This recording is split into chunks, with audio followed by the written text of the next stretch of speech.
I don't see anyone talking about this, but as you know, we have the Bountiful Crescendo right now. It's a 2x event for the double drop for forgery and simulation challenges.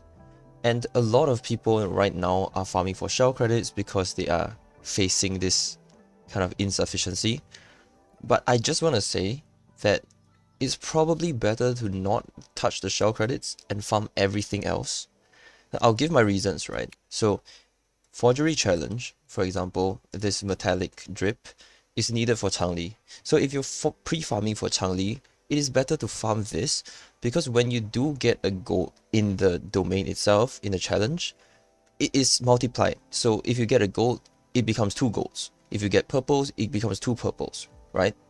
So that goes for every single challenge. If you get a gold, you get 2 golds instead of 1. And the chance of getting a gold is lesser than 20%.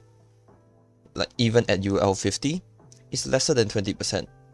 So when you do get a gold, you're basically earning 5 runs worth of RNG. And if you do this for days and days on end throughout the whole event, you'll get roughly 3 to 4 golds, and that would multiply to 6 or 8 golds.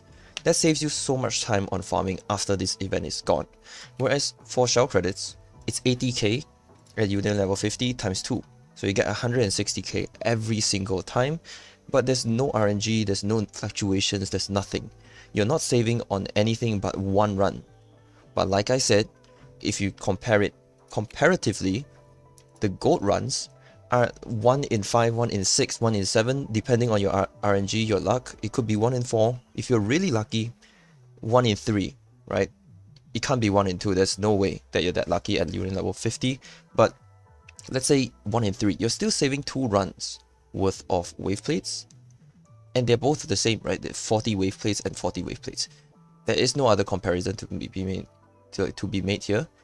And it's basically saving 80k shell credits worth of waveplates, or 4 or 5 runs, possibly 6, 7 runs to get another gold where you could get a double. I think a lot of people right now are facing the shell credit issue and they just want to get that issue solved by using the double event. But we have 120 waveplates after finishing the 3 drop chance claiming attempts, right? You have 3 attempts every day, which costs up to 120 waveplates. You get 240 waveplates a day.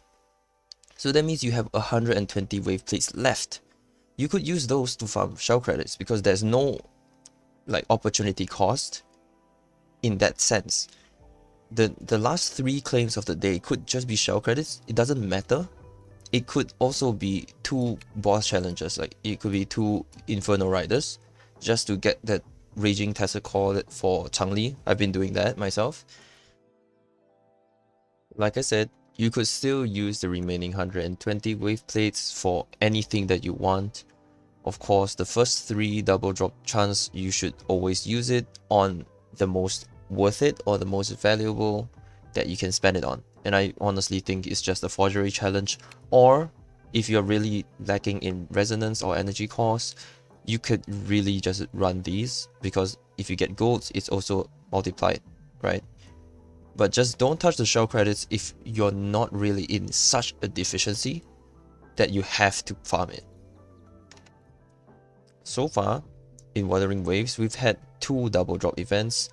The first being in 1.0 and the second being right now, right before Changli.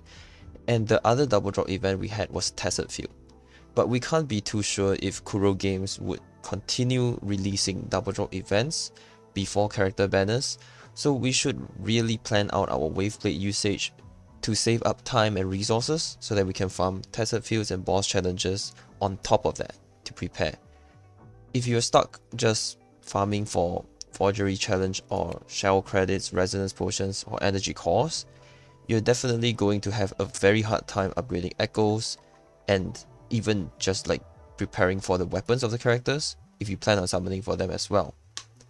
That's why we should really plan out our wave plates and not waste it on something that has lower benefits in the double drop event.